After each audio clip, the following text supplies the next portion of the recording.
Iya. Shalom, salam sejahtera bagi kita semuanya. Berjumpa kembali dengan saya, Pendeta Supardi Yunis Umbai. Saya pelayanan di daerah Kabupaten Murung Raya, Kalimantan Tengah. Dan hari ini kita melanjutkan kembali bagian yang keempat ya, dari tema kita Jesus Call ya, dalam program ini.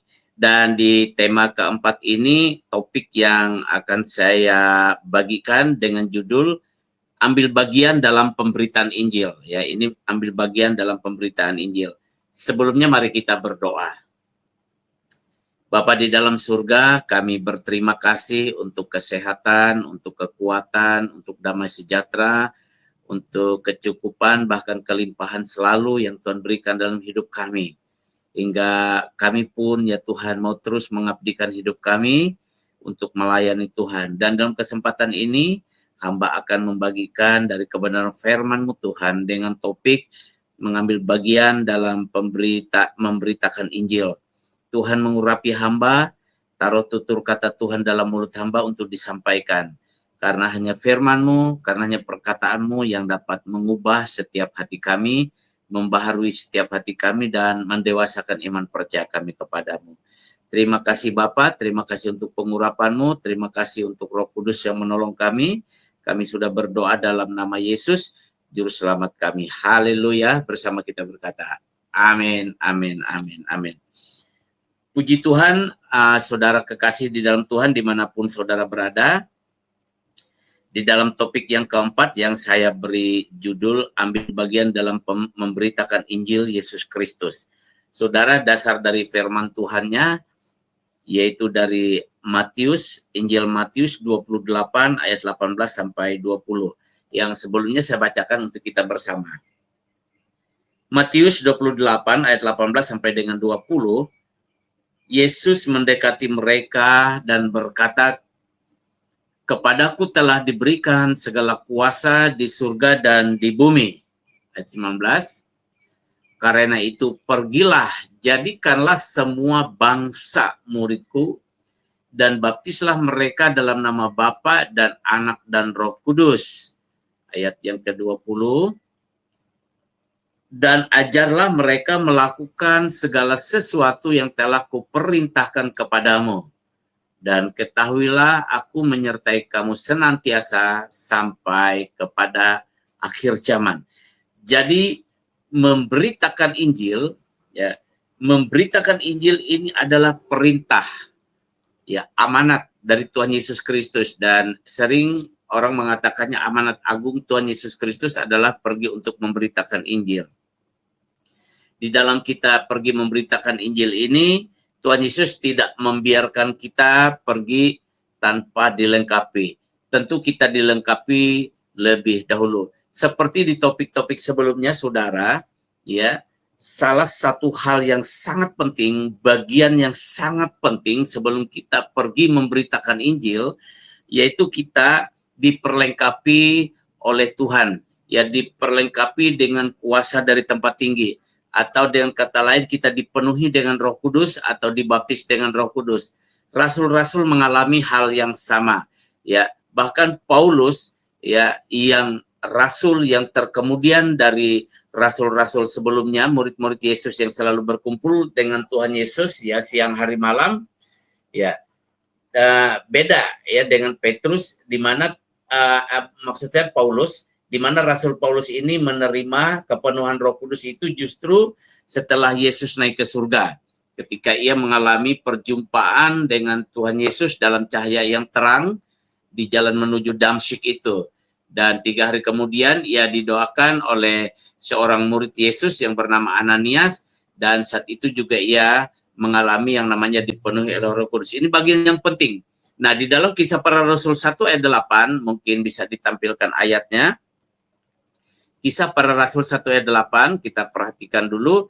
Perhatikan di sana, kamu akan menerima kuasa kalau Roh Kudus turun ke atas kamu, dan kamu akan menjadi saksiku di Yerusalem, di seluruh Yudea, ya, dan Samaria, dan sampai ke ujung bumi.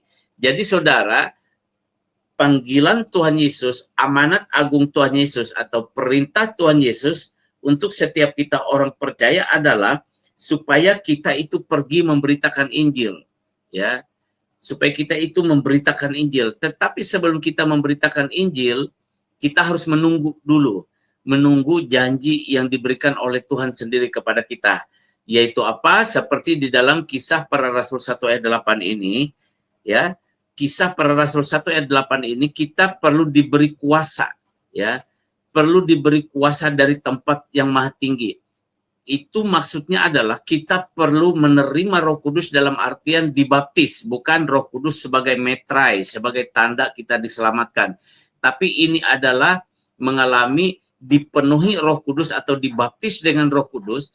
Karena apa saudara?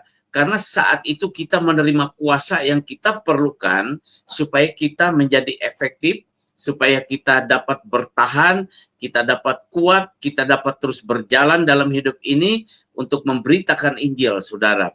Sebab kalau tidak, saudara, kita belum punya kuasa. Karena di dalam hal memberitakan Injil ini, ya, di dalam hal memberitakan Injil ini kita akan berhadapan, saudara, dengan yang namanya yang tidak terlihat maupun yang terlihat. Apa itu maksudnya yang tidak terlihat? Yang tidak terlihat ini kita akan berhadapan dengan roh-roh teritorial, saudara. Kita berhadapan dengan roh-roh jahat yang bisa bermanifestasi melalui orang-orang yang ada di sekitar di mana kita pergi memberitakan Injil. Ya, mereka orang-orang yang memang berjalan di dalam di dalam kuasa-kuasa yang bukan dari Tuhan, saudara. Ya, kita berhadapan dengan roh-roh teritorial yang kadang-kadang bagi kita kalau kita belum diurapi, belum ada Roh Kudus yang memenuhi kita, saudara, atau kita dengan kata lain belum dibaptis dengan Roh Kudus, saudara, kita cenderung lemah, saudara. Kita cenderung akan undur, kita cenderung akan tawar hati, bahkan ya kita bisa mengalami kekalahan, ya. Mengalami kekalahan dalam bentuk berbagai macam, saudara. Terus kalau kita berhadapan dengan yang kelihatan seperti apa? Kita akan berhadapan dengan hal-hal jasmani, saudara. Mungkin kita berhadapan dengan kesulitan, baik itu ya sandang, pangan, ya, maupun tempat tinggal kita, saudara. Itu kadang memperlemah kita juga dalam pelayanan.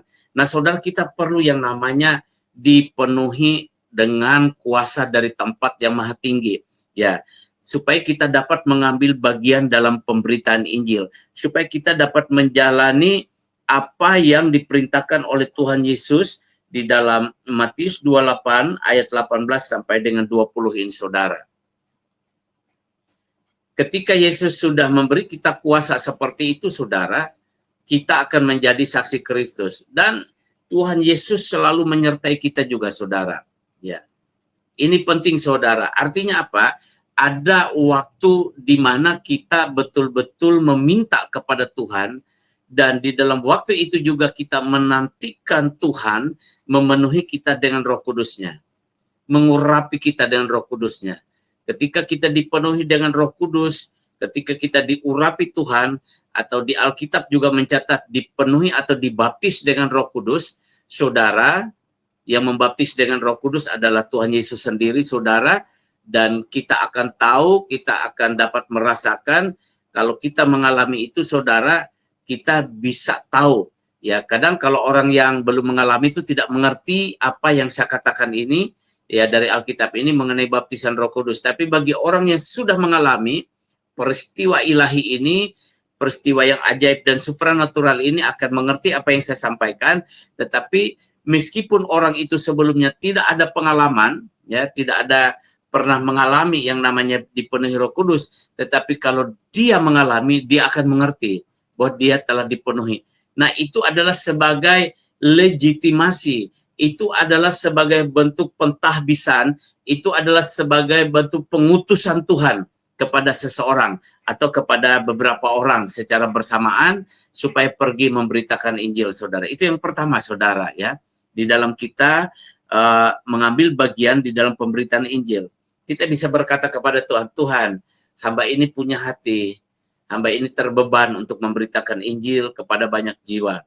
Mungkin hamba ini akan pergi jauh ke pelosok, ke pedalaman. Saudara, kita semua perlu diberi oleh Tuhan kuasa terlebih dahulu. Mungkin kita mau pergi ke kota, atau kita mau pergi ke sekolah-sekolah, atau kita mau pergi ke keluarga-keluarga kita, saudara, tetap kita butuh yang namanya disertai oleh Tuhan, di mana Tuhan memberikan kuasanya kepada kita. Dan itu sampai sekarang masih ya berlaku. Janji Tuhan itu masih berlaku bagi kita sampai dengan sekarang, saudara, untuk menerima kuasa. Jadi bagaimana kita bisa menerima kuasa itu, saudara? Coba kita buka ayat Alkitab, saudara. Sebentar, saya bukakan ayat Alkitabnya ya. Sebentar, saya ambil dulu ya. Saya buka ayatnya, saudara. Ya. Haleluya. Sebentar, saya buka ayatnya. Ya. Oke. Ya. Nah, Lukas 11 ayat 13, saudara. Mungkin bisa ditampilkan supaya kita tidak pernah ragu-ragu, supaya kita tidak bertanya-tanya apakah Tuhan memberi atau tidak ketika kita meminta. Lukas 11 ayat 13. Mari saya bacakan. Jadi jika kamu yang jahat tahu memberi pemberian yang baik kepada anak-anakmu, apalagi Bapakmu yang di surga, Ia akan memberikan Roh Kudus kepada mereka yang meminta kepadanya. Saya ulangi, perhatikan dengan baik. Jadi jika kamu yang jahat tahu memberi ya pemberian yang baik kepada anak-anakmu, apalagi Bapakmu yang di surga, Ia akan memberikan Roh Kudus kepada mereka yang meminta kepadanya. Jadi saudara, ketika kita sudah percaya, ketika kita percaya kepada Yesus dan menyerahkan hidup kepada Yesus, dan Yesus menjadi Tuhan dan Juru Selamat kita, kita ini menjadi umatnya, kita diberi Roh Kudus, saudara. Tetapi Roh Kudus yang diberikan itu adalah sebagai metrai. Metrai atau tanda yang sah bahwa kita ini milik Kristus. Kita bukan lagi milik dunia, tetapi kita adalah milik Kristus, ya. Kita milik Allah. Jadi metrainya adalah Roh Kudus. Nah, ketika kita sudah mampu berkata, Yesus adalah Tuhan dan Juru Selamatku, aku percaya kepadanya, itu tandanya kita sudah ada Roh Allah, Roh Kudus di dalam diri kita. Tetapi berbicara, ya, seperti apa yang dikatakan Tuhan Yesus di sini, ya, apalagi Bapakmu yang di surga, Ia akan memberikan Roh Kudus kepada mereka yang meminta kepadanya. Ini sebenarnya berbicara tentang Roh Kudus yang mengurapi. Ini berbicara tentang dipenuhi Roh Kudus, atau ya orang-orang dari generasi lama mengatakannya ketuangan Roh Kudus atau kepenuhan Roh Kudus. Ya, ini berbicara mengenai dibaptis dengan Roh Kudus, ya. Karena yang membaptis dengan Roh Kudus adalah Tuhan Yesus sendiri, saudara. Ini diminta, ya. Ketika kita mau ambil bagian dalam pemberitaan Injil, sebaiknya ada waktu untuk kita berdoa. Kita meminta hal ini kepada Tuhan. Kita meminta secara lebih spesifik, lebih khusus. Tuhan, urapi aku. Tuhan, aku minta penuhi aku dengan Roh Kudus-Mu, baptis aku dengan Roh Kudus-Mu, Tuhan. Tuhan, biarlah kuasa-Mu turun atasku, Tuhan. Sebab aku mau menggenapi firman-Mu untuk memberitakan Injil. Ini penting, saudara.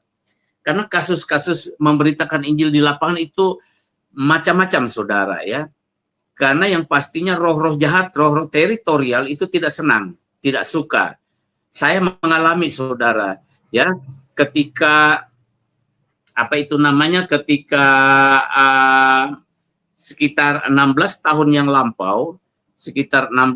lampau, ya, saya diutus Tuhan ke sebuah tempat, yaitu di sebuah desa pedalaman, untuk pergi memberitakan Injil, saudara. Ya, saya bersyukur, puji Tuhan, saya sudah mengalami yang namanya dibaptis Roh Kudus sebelumnya.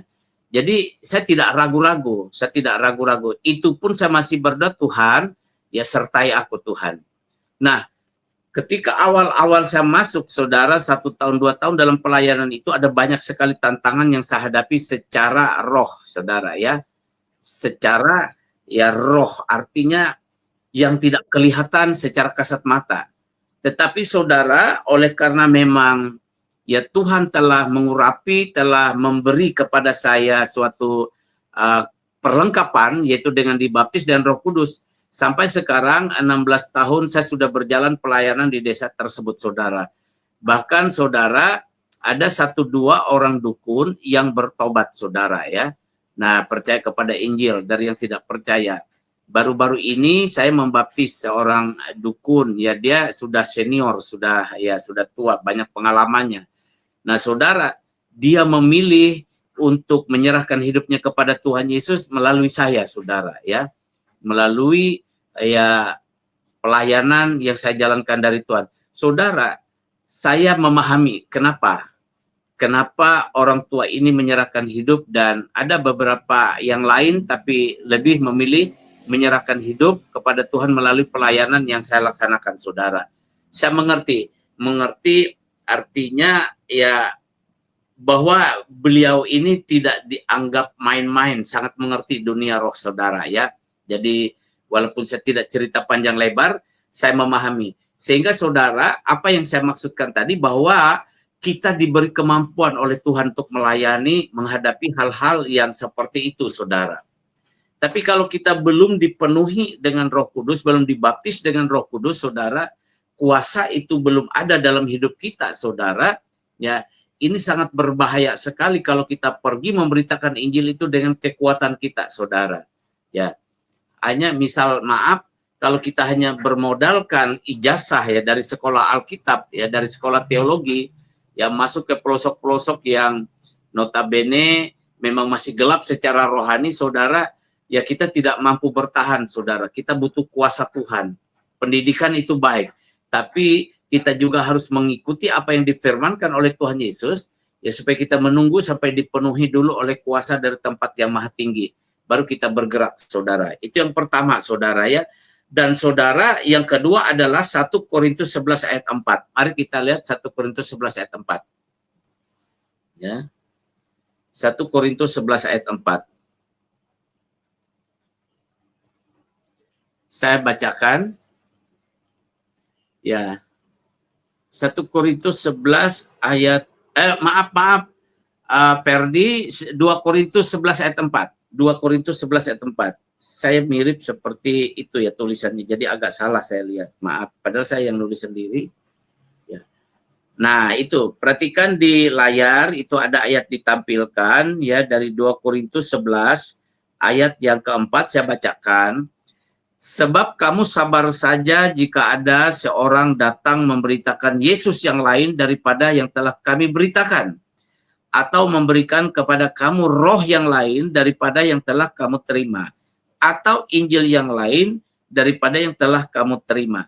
Saudara, kita juga diminta ya oleh nasihat Roh Kudus melalui Rasul Paulus di dalam 2 Korintus 11 ayat 4 ini, kita juga ikut terlibat karena kita ini kan adalah murid Tuhan Yesus dan kita mengerti Injil Kristus yang benar, yang Alkitabiah, ya Injil Kristus yang sejati itu sesuai dengan Alkitab kita ngerti ya.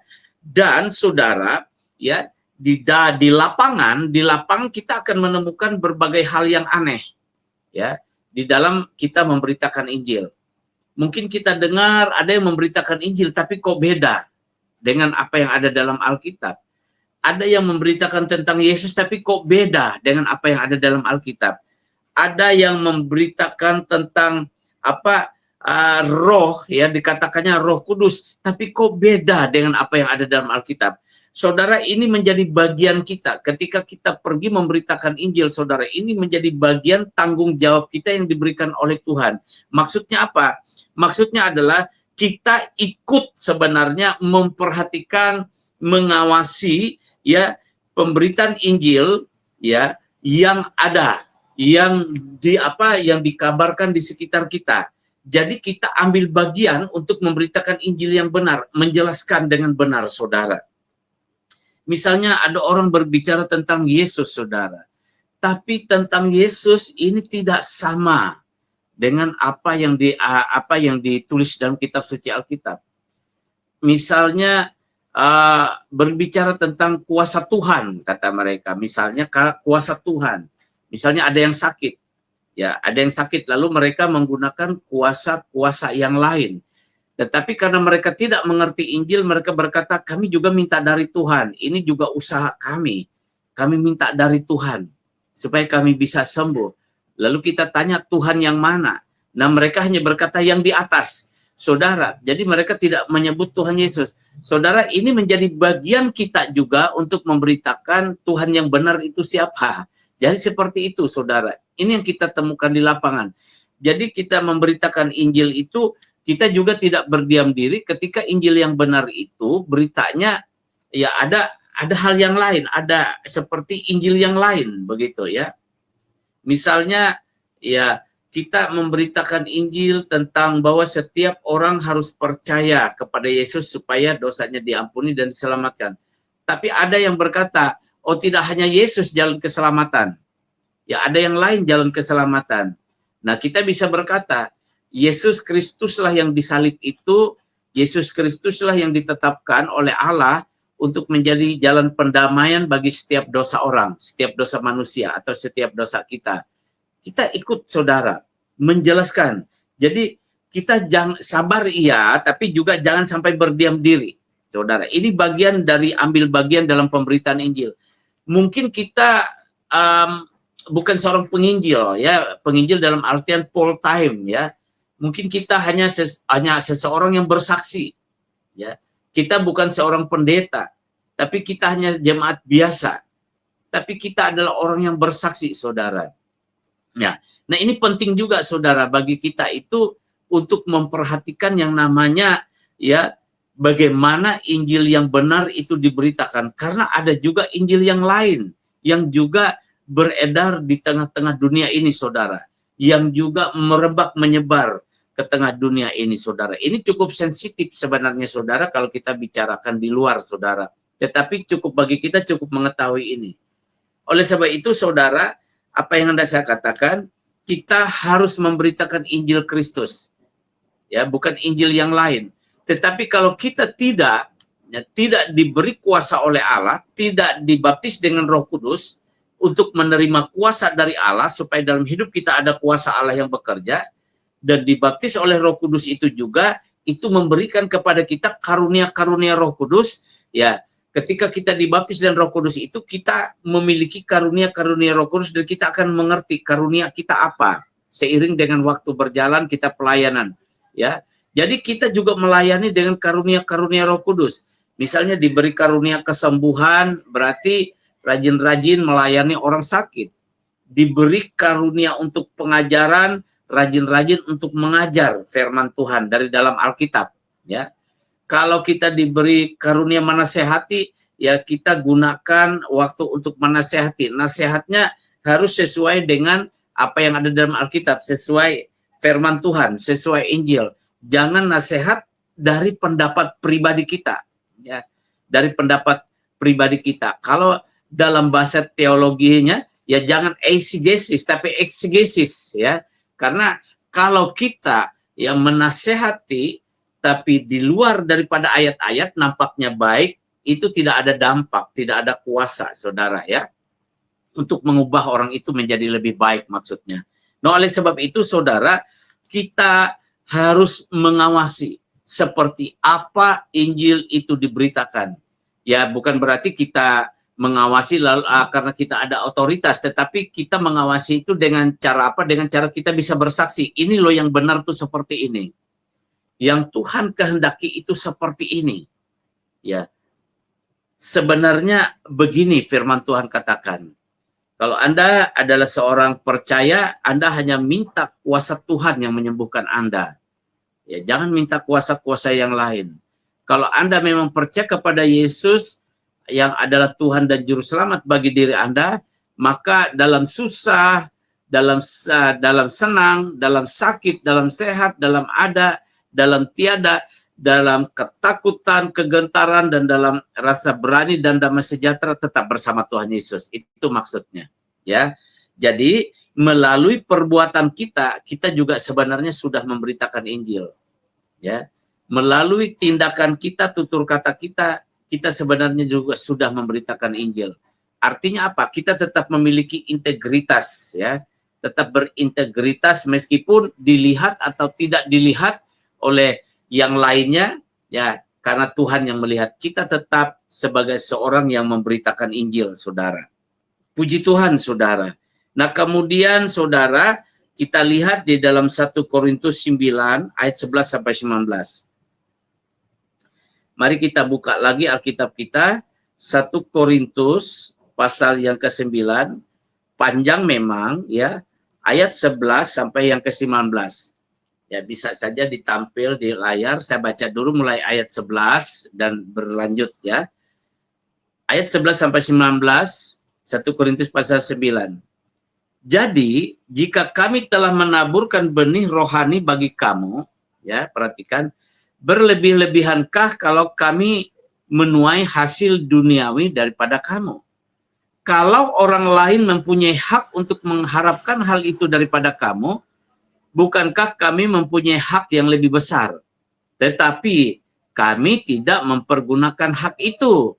Sebaliknya kami menanggung segala sesuatu, supaya jangan kami mengadakan rintangan bagi pemberitaan Injil Kristus. Tidak tahukah kamu bahwa mereka yang melayani dalam tempat kudus mendapat kehidupannya dari tempat kudus itu, dan bahwa mereka yang melayani mezbah mendapat bagian mereka dari mezbah itu? Demikian pula Tuhan telah menetapkan bahwa mereka yang memberitakan Injil harus hidup dari pemberitaan Injil itu, tetapi aku tidak pernah mempergunakan satupun dari hak-hak itu.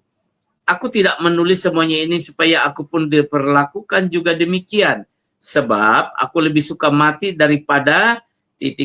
ya. Sungguh kemegahanku tidak dapat ditiadakan siapapun juga. Karena jika aku memberitakan Injil, aku tidak mempunyai alasan untuk memegahkan diri. Sebab itu adalah keharusan bagiku. Celakalah aku jika aku tidak memberitakan Injil. Kalau andai kata aku melakukannya menurut kehendakku sendiri, memang aku berhak menerima upah. Tetapi karena aku melakukannya bukan menurut kehendakku sendiri, pemberitaan itu adalah tugas penyelenggaraan yang ditanggungkan kepadaku. Ini oleh Tuhan Yesus kepada Paulus, ya. Kalau demikian, apakah upahku? Upahku ialah ini, bahwa aku boleh memberitakan Injil tanpa upah. Dan bahwa aku tidak mempergunakan hakku sebagai pemberita Injil, perhatikan. Sungguh pun aku bebas terhadap semua orang, aku menjadikan diriku hamba dari semua orang, supaya aku boleh memenangkan sebanyak mungkin orang. Perhatikan dengan baik, Paulus menasihati, ya, apa di sini, saudara, supaya, ya, kita ini tidak menjadi, ya, tidak menjadi rintangan bagi pemberitaan Injil.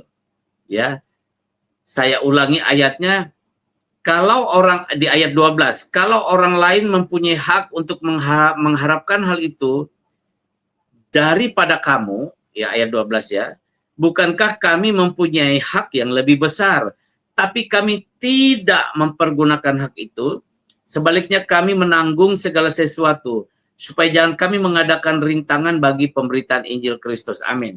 Maksudnya apa, saudara? Begini, saudara.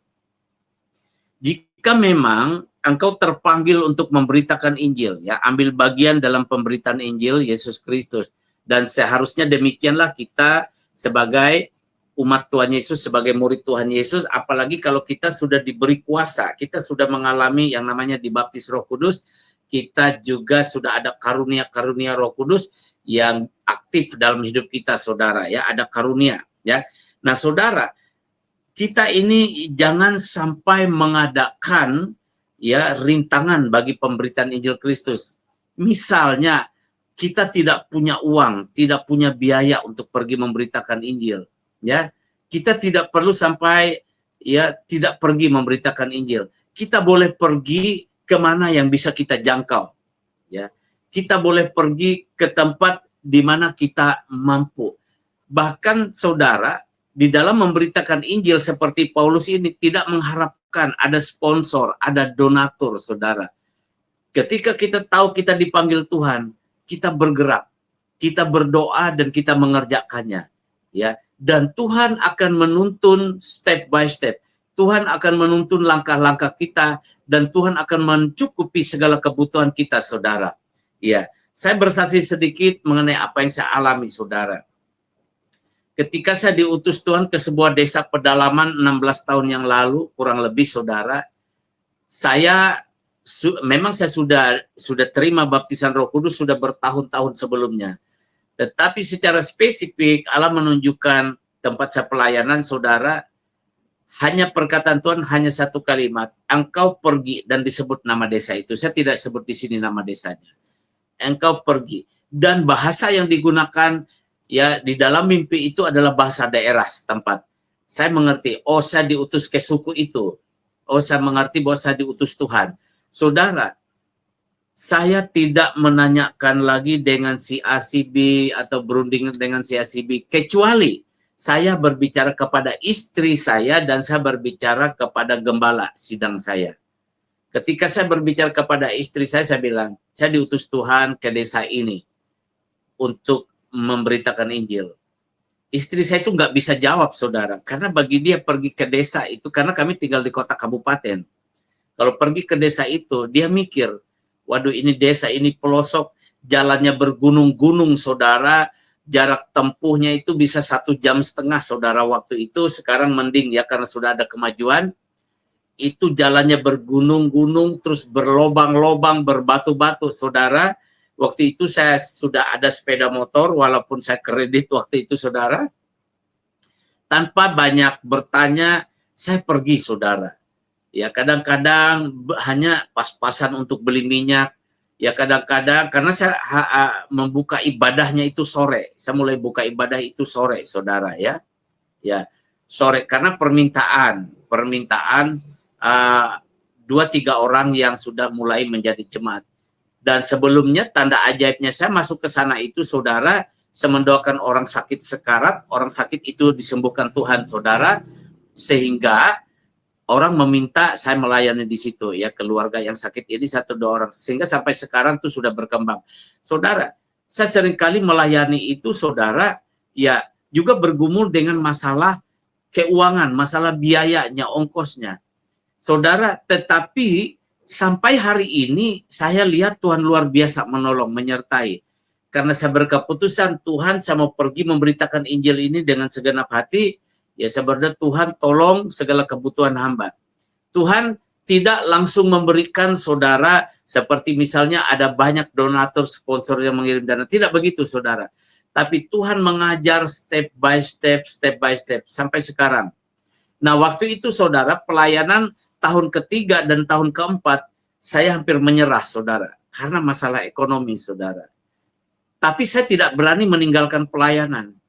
Saya tetap berdoa sama Tuhan. Saya minta, Tuhan, kalau memang saya ini pelayanan tidak full time, artinya saya ini hanya jemaat biasa, ya hanya menginjil kalau saya ada waktu senggang, ya saya akan mencari pekerjaan sekuler, Tuhan. Karena sudah 4 tahun ini berjalan, sepertinya ekonomi saya tidak baik, Tuhan. Untuk beli susu anak saja susah, mengharapkan persembahan kolekte dari jemaat yang baru waktu itu hanya 10-15 orang, juga namanya di desa tidak dapat diharapkan. Kadang untuk membeli minyak saja tidak cukup, saudara, untuk beli minyak motor. Tetapi Tuhan tidak menyuruh saya untuk meninggalkan pelayanan, ya. Tetapi Tuhan membukakan sesuatu bagi saya sehingga saya bisa pelayanan, saudara. Artinya saya dibukakan ada usaha, ya, kecil-kecilan.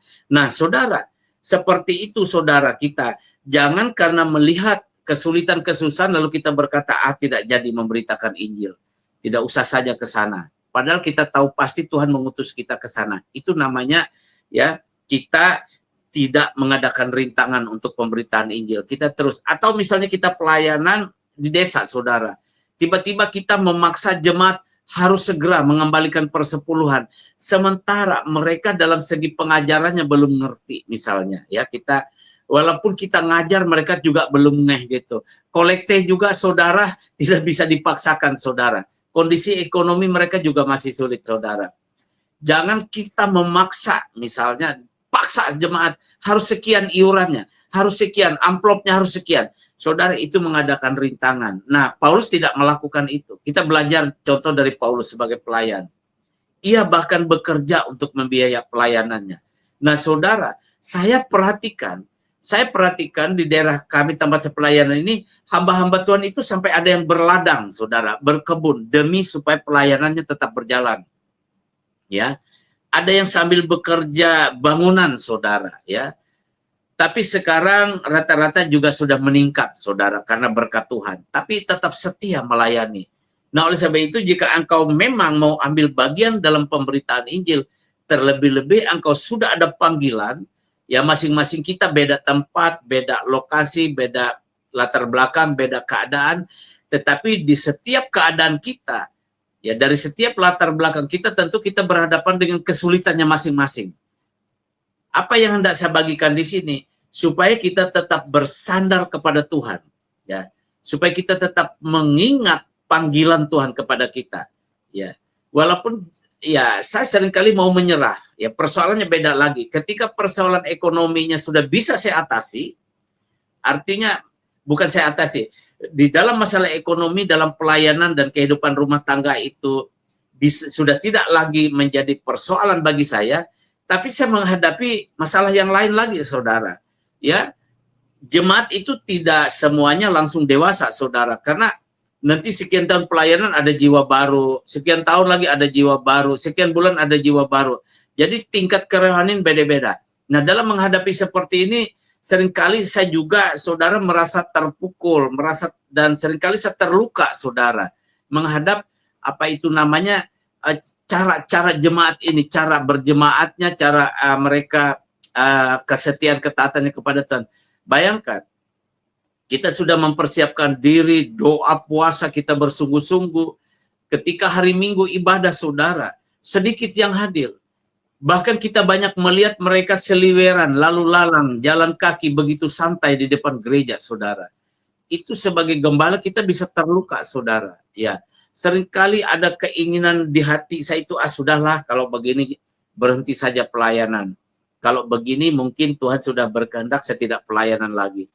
Tapi saudara, setiap kali saya berpikir untuk meninggalkan pelayanan, setiap kali saya berpikir untuk berhenti memberitakan Injil, ya, setiap kali itu juga di dalam hati saya negor, jangan, Anda dipanggil Tuhan.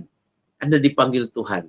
Apa yang hendak saya katakan di sini, saudara, juga adalah bagi kita yang ingin betul-betul ambil bagian dalam pemberitaan Injil, apalagi secara full time, pastikan memang saudara itu punya panggilan dari Tuhan.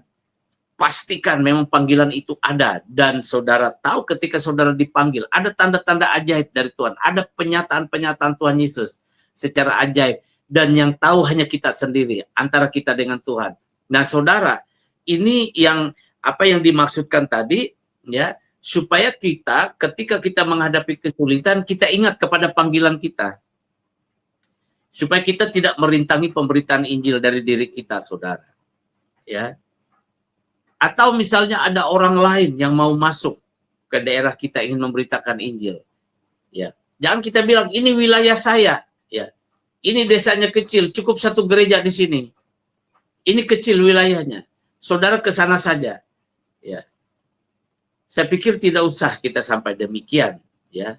Tetapi kalau memang orang itu mau diskusi, kita kasih tahu, ya, bahwa daerah ini kalau dipatok Tuhan untuk saya, mungkin saudara ke daerah yang lain seperti itu. Tetapi saudara, jarang sekali orang bisa mau begitu. Ya sudah, kalau mau penginjilan di situ, dia langsung mau buka aja. Nah, saudara, kita tetap tenang, saudara. Tidak usah sampai terjadi masalah sehingga merintangi pemberitaan Injil oleh hamba Tuhan yang lain, oleh saudara yang lain. Karena apa? Karena Tuhan tetap menentukan apa yang menjadi bagian kita. Tuhan juga tetap menentukan apa yang menjadi bagian bagi orang lain. Jadi tidak ada masalah. Kita damai sejahtera, kita tenang, dan kita jangan mengadakan rintangan untuk pemberitaan Injil. Ya.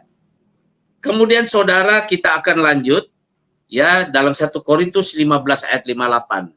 Ya, ketika kita ambil bagian dalam pemberitaan Injil, hal ini juga penting untuk kita renungkan, untuk kita pahami dan kita laksanakan. 1 Korintus 15. Ya, mari kita lihat 1 Korintus 15 ayat yang ke-58. Oke. Ya. 1 Korintus 15 ayat yang ke-58. Karena itu saudara-saudaraku yang kekasih, berdirilah teguh, jangan goyah. Dan giatlah selalu dalam pekerjaan Tuhan, sebab kamu tahu bahwa dalam persekutuan dengan Tuhan jerih payahmu tidak sia-sia. Kita katakan amin, amin. Ini sangat luar biasa, saudara. Ini adalah salah satu ayat yang membuat saya tetap bersemangat, membuat saya tetap bertahan. Ya, meskipun saya 16 tahun yang lalu masuk ke pelosok, saudara, dan sangat-sangat gelap secara rohani. Saya melihat ya penduduk yang begitu begitu menderita sebenarnya secara roh dan jiwa, bahkan secara jasmani, karena kuasa kegelapan begitu bebas ya untuk bekerja di situ, saudara. Saya melihat orang-orang yang wajah-wajah orang yang hidup tanpa pengharapan, wajah orang-orang yang kelelahan, wajah orang-orang yang sangat capek, terbebani dalam hidup ini. Saya melihat, saudara, bagaimana roh kemiskinan juga menguasai. Ya, saya memperhatikan bagaimana juga kuasa-kuasa kegelapan di situ seenaknya, saudara. Ya, nah saudara, ketika saya masuk ke desa itu, serasa ribuan roh-roh jahat ya menahan langkah saya. Ketika saya setiap kali mau masuk desa itu bertahun-tahun yang lalu, itu saya rasakan, saudara. Ya, saya rasakan pandangan-pandangan yang sini, saya rasakan roh-roh penolakan, saudara.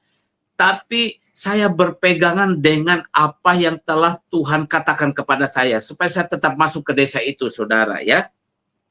Dan dikatakan di sini kita harus tetap giat, ya, dan tidak pernah sia-sia. Saya bersaksi lagi, saudara. Ketika saya masuk ke desa itu, ya ibadah baru mulai berjalan kedua dan ketiga, ya. Kalau tidak salah itu yang ketiga kali. Itu baru. Dan saya layani hanya 3 orang, saudara, ya.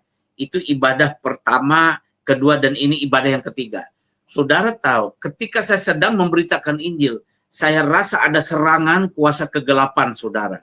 Ya, saya rasa itu datang, saudara. Ketika saat saya berdiri memberitakan Injil, saudara, saya membicarakan firman Tuhan kepada 3 orang ini, saudara. Itu perintisan, saya mulai perintisan, saudara. Saudara, saya harus sampai berbalik, saudara, menghadap dari mana arah datangnya roh jahat ini yang saya rasa spirit yang mau menyerang saya itu. Saya peperangan di situ, saya usir, saya tengking, saudara. Dan baru kemudian saya berbalik lagi, tubuh saya menghadapi ya jiwa-jiwa 2-3 orang ini, lanjut lagi firman Tuhan. Tiba-tiba datang lagi, saudara, rasa tekanan dari alam roh itu, rasa intimidasi yang begitu kuat dari alam roh itu, seperti sudah mau menyerang kita, seperti sudah mau menerkam kita, begitu rasanya, saudara. Karena di sekeliling desa itu juga masih hutan, saudara, ya. Saya berbalik, saudara, ke arah datangnya perasaan itu, saudara. Saya tangking, saya peperangan, dan saya peperangan. Ya, saya tahu 2-3 orang ini pasti terbingung-bingung, saudara. Bingung ya, saudara, ya. Ini model seperti apa ini, bagaimana? Saudara, setelah itu saya lanjutkan pemberitaan Injil itu, saya tenang, saudara. Saya merasa tenang, ya saya aman. Saudara, saya tetap bersemangat, tetap menyala-nyala roh saya, saudara. Kenapa? Karena saya tahu itu tidak sia-sia. Itu tidak sia-sia. Setiap kesusahan, setiap kesulitan saya untuk berangkat ke desa itu, ya setiap kesukaran yang saya alami, kadang satu pulang malam, saudara, ya, jam 8 malam saya pulang, yang melintasi jalan gunung berbukit, jalan rusak berbatu-batu, dan kiri kanan hutan tuh, saudara. Kadang saya ditimpuk hujan, kadang ya geluduk juga, saudara. Itu membuat suasana tambah ngeri, saudara. Tapi saya tetap, saudara, tetap bersemangat. Tuhan tahu hati saya sangat bersemangat malah, saudara, dan kondisi seperti itu. Ya, sampai sekarang saya tetap bersemangat, saudara. Saya ingat waktu itu lagu-lagu yang saya nyanyikan, saudara, ya. Kalau apa itu namanya? Kalau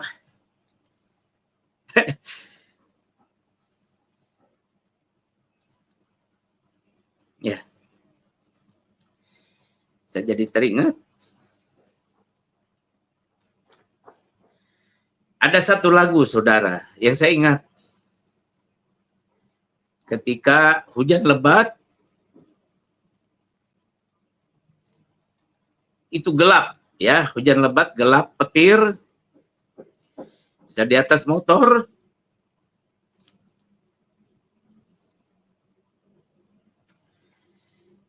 Ada satu pujian. Ya. Pujian itu menguatkan saya. Pujian itu berkata begini. Setia-setialah, setia sampai mati. Setia-setialah, setia sampai mati. Ya, itu pujiannya. Ya. Apakah balasanmu untuk kasih setianya? Setia-setialah, setia sampai mati.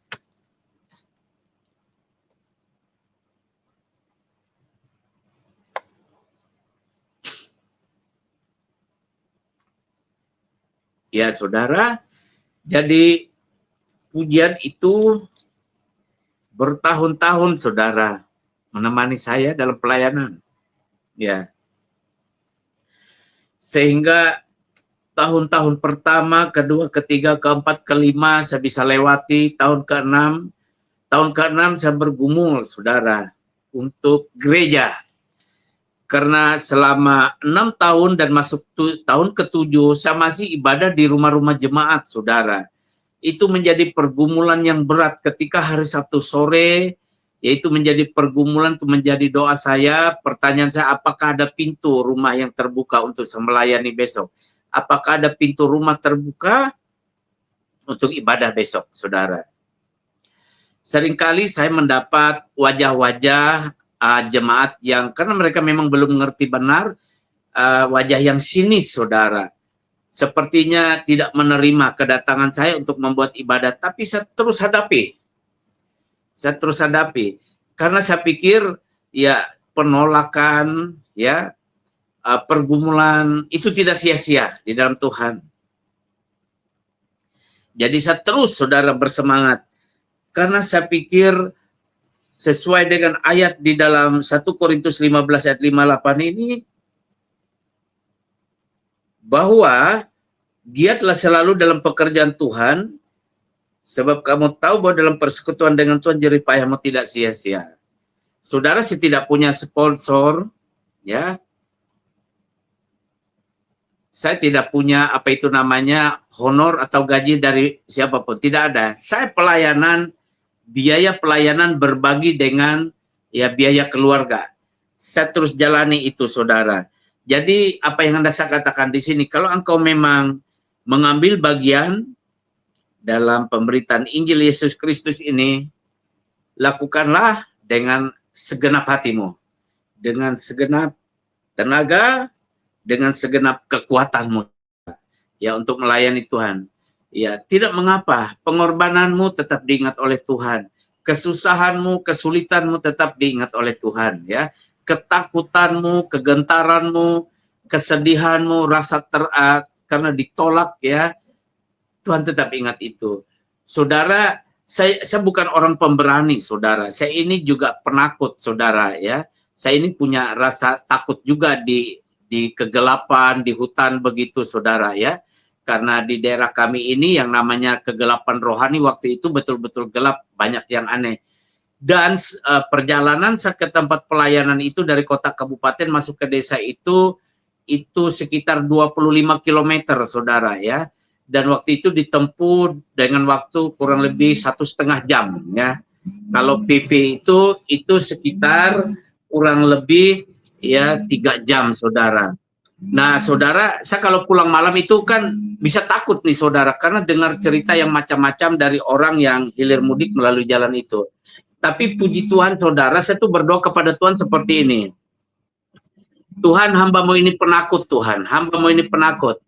Tolong Tuhan, kalau hambamu ini pulang, tolong Tuhan supaya tidak melihat yang macam-macam. Supaya jangan sampai melihat yang macam-macam. Apapun itu, Tuhan. Kalaupun melihat, sama hanya melihat Tuhan saja. Kalau mau melihat sesuatu, saya hanya melihat Tuhan saja. Saudara, itu kan beberapa kampung hutan, beberapa kampung lagi hutan, ada kampung lagi hutan yang dilewati. Jadi kadang-kadang saya harus melewati di desa itu, ada yang meninggal dunia dengan mitos yang macam-macam, ya dengan cerita yang macam-macam. Rasa takut itu ada, tapi saya terus berdoa, Tuhan, saya tidak mau lihat yang macam-macam. Nanti sampai pada titik di mana saya itu merasa takut, saudara, tiba-tiba ada roh keberanian yang Tuhan berikan. Ya, karena saya bertekad tetap, Tuhan, jangan sampai hamba tidak pergi melayani. Jadi, ya, kalau dihitung 16 tahun berjalan ini, saudara, mungkin saya tidak melayani itu hanya karena saya harus pergi keluar kota. Pelayanan pergi harus keluar kota, ya. Ya, selebihnya, ya, tidak ada yang mengawasi saya, ya, pimpinan saya tidak ada mengawasi saya secara langsung karena saya sudah mandiri, gereja saya sudah dewasa, sudah mandiri, saudara, ya. Sejak dari awal perintisan juga sudah mandiri, sudah sendiri, saudara, ya, walaupun masih ada naungan, tapi tetap mengerjakan sendiri. Saya lakukan dengan setia, saudara, karena saya percaya itu tidak sia-sia, saudara, di hadapan Tuhan. Nah, kemudian ayat yang terakhir, saudara, 1 Tesalonika 3, mari kita lihat 1 Tesalonika pasal 3, ayat 1, ya, kalau bisa tampilkan di layar. Nah, itu perhatikan 1 Tesalonika 3 ayat yang pertama, ya. Kami tidak dapat tahan lagi, karena itu kami mengambil keputusan untuk tinggal seorang. Oh, maaf Ferdi, maaf, salah, 2 Tesalonika 3. Ya, maaf, 2 Tesalonika, ya. 2 Tesalonika 3 ayat yang pertama. Selanjutnya, saudara-saudara, berdoalah untuk kami supaya firman Tuhan beroleh kemajuan dan dimuliakan sama seperti yang telah terjadi di antara kamu. Amin. Nah, jadi saudara, kita sebagai orang yang pergi memberitakan Injil, jangan lupa kita minta didoakan, ya, supaya banyak saudara-saudara yang lain, saudara-saudari kita yang lain itu mendoakan kita. Mungkin mereka tidak dapat seperti kita untuk ambil bagian dalam pemberitaan Injil, pergi ke kota-kota, bahkan ke bangsa-bangsa, atau kita pergi ke desa-desa, ke pelosok-pelosok, ke kaum suku dan bahasa, ya, tetapi kita minta mereka berdoa untuk kita. Supaya apa? Supaya pemberitaan Injil itu beroleh kemajuan, ya. Kita juga berdoa dan mereka juga berdoa, karena doa ini penting, saudara. Doa ini penting. Ketika doa itu diucapkan, ya, doa kita itu di atmosfer, di alam roh, ya, doa orang-orang yang mendoakan kita itu adalah perisai bagi kita, itu kekuatan bagi kita, itu adalah suatu sarana di mana Allah akan juga bekerja untuk menolong kita, saudara. Jadi saudara, sangat penting sekali, jangan merasa kita hebat sendiri. Misalnya kita sudah dibaptis Roh Kudus, oh kita yakin nih ada kuasa Tuhan dalam hidup kita, atau kita punya karunia-karunia Roh Kudus, oh kita yakin aman karena kita punya karunia, punya talenta juga. Tetapi yang namanya kita minta didoakan itu penting, ya. Doa dari saudara-saudari seiman kita, doa dari otoritas yang ada di atas kita. Kalau kita dinaungi, misalnya ada gembala sidang yang menaungi, yang melayani kita, kita minta didoakan. Ya, kalau kita tidak dapat datang langsung minta didoakan, kita bisa WA atau ya telepon minta didoakan, saudara. Jadi saling mendoakan. Ya, pendeta-pendeta besar juga dalam artian yang sudah diangkat Tuhan tinggi juga tentu mereka berdoa juga. Nah, apalagi kita yang baru memulai, saudara. Sampai sekarang saya juga sesama rekan hamba Tuhan, bahkan kepada jemaat pun saya minta tetap doakan, ya, dalam pelayanan. Ya, itu saudara, ya, jadi jangan lupa tetap ada yang namanya orang mendoakan kita. Tetap kita meminta ada orang yang berdoa bagi kita, istri kita, anak-anak kita, keluarga kita, sanak saudara kita, jiwa-jiwa yang kita layani, rekan sekerja di dalam Tuhan, yaitu hamba Tuhan, pendeta, siapapun, kita tetap minta untuk didoakan, saudara.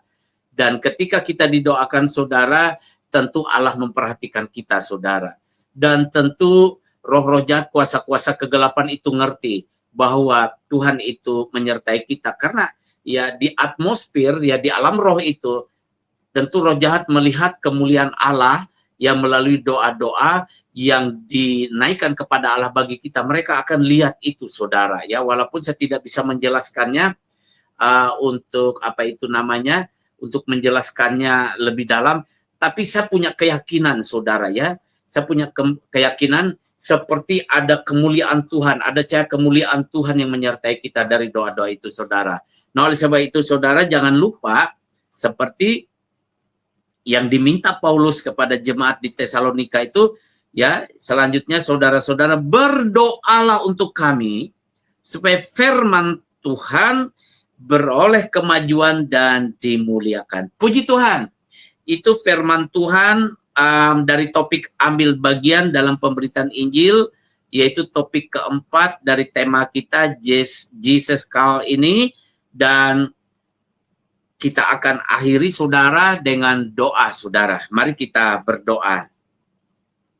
Bapak, terima kasih untuk topik ambil bagian dalam pemberitaan Injil.